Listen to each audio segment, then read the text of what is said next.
Most equity research reports are given completely free. Yet, those same reports help generate hundreds of crores in revenue for firms like Goldman Sachs, ICI Securities, Novama, and many others. In fact, in some cases, the senior lead analyst behind that report earns rupees 1 crore or 2 crores, sometimes even more than that in just an annual bonus.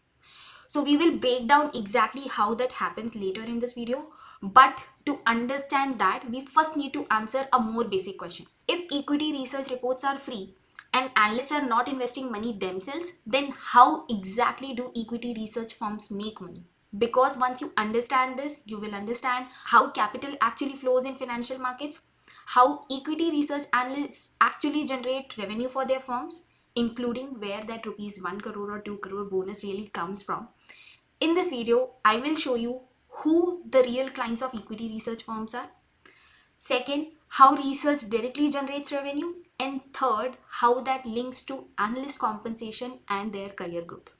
So let's start with something simple. Suppose Parag Parikh Mutual Fund wants to invest 500 crore in Infosys. So they don't open Zerodha account, click buy and finish.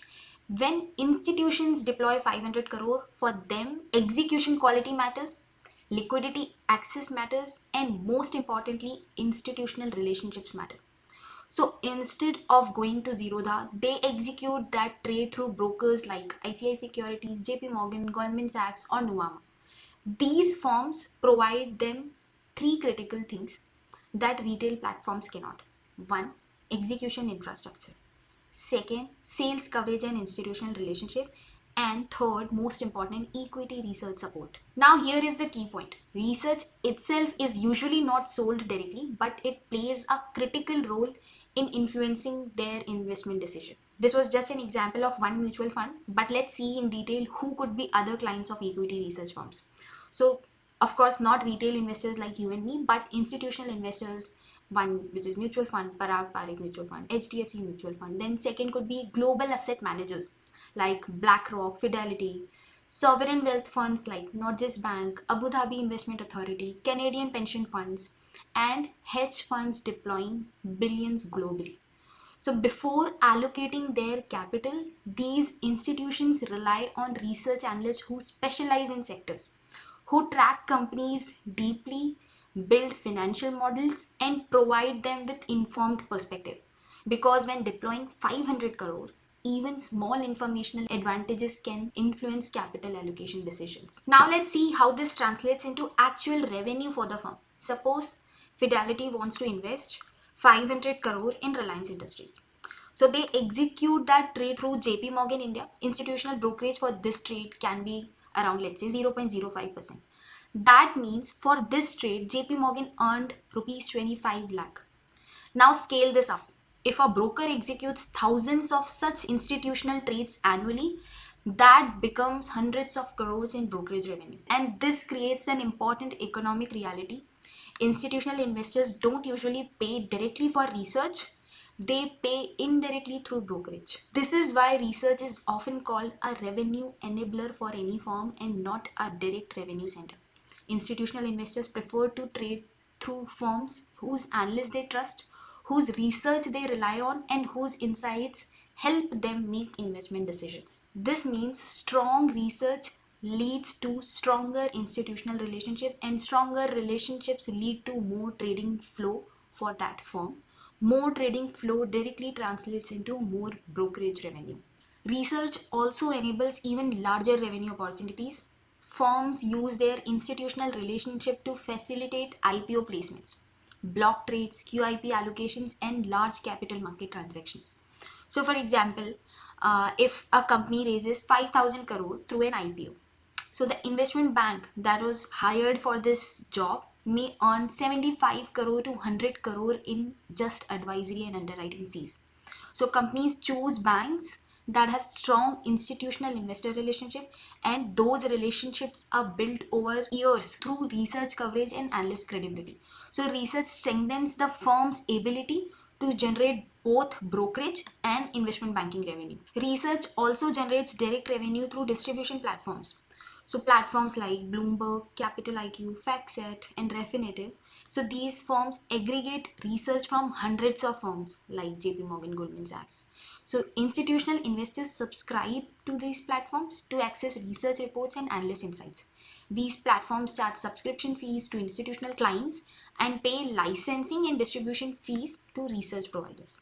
This creates an additional direct revenue stream. Independent research firms like CRISIL rely heavily on this subscription model. However, for most investment banks and brokerage firms, this direct research revenue is relatively very small. Primary economic value of research comes from strengthening institutional relationships, which drives brokerage and capital markets revenue. Now let's connect this to analyst compensation. So each sector is led by a senior lead analyst. This analyst publishes research and cover a company or a sector along with the junior analyst. He interacts directly with institutional investors and builds a long-term credibility with them. These institutional investors rely on their insights when making capital market allocation decision, because when deploying 500 crore or 1000 crore, they don't rely on random opinions. They rely on analysts they trust, and that trust directly influences where their capital is flowing. So when institutional investors trust an analyst, they execute trades through that analyst firms, and those trades generate brokerage revenue and investment banking mandates and capital markets fees. All these streams increases revenue for the firm, and a portion of that revenue flows into a firm's bonus pool. And this is how analyst credibility translates into compensation. So the analyst is not investing money themselves, but their credibility helps firm generate revenue. And in capital markets, revenue generations drive bonus. And this is why senior analysts at top firms can earn 1 crore, 2 crore, or sometimes even more in annual bonus. Not because they deploy capital themselves, but because they influence where institutional capital flows, and that generates revenue. Most people think equity research is just about predicting stock prices. Now you know it's not. It's much more than that. The real role of an equity research analyst is to become trusted information source for institutional investors, because institutional investors don't deploy their billions of rupees based on guesswork. They rely on analysts who understand companies deeply, who track sectors continuously, and whose insights help them allocate capital with confidence. So this is why credibility in equity research becomes the most valuable asset for an analyst, because if the investor trusts you, capital flows, and when capital flows through your firm, revenue flows, and when revenue flows, bonuses follow. So that's the real economic role of equity research, not just analyzing companies but influencing the flow of institutional capital. Now think about this. Two analysts may cover exact same company, both build similar financial model, both may publish similar reports, but the analyst that institutional investor trust more will influence more capital and will earn significantly more over their career. And that is the difference. Comment below and tell me, were you aware of this before watching this video? So yeah, that's it for this video. If you are preparing for a career in equity research, investment banking, or any other finance role, understanding this early gives you a massive advantage. And if you have any questions or queries, comment down. I read every comment and reply to them. And if you found this video helpful, hit like and subscribe. I'll see you in the next one. Thank you.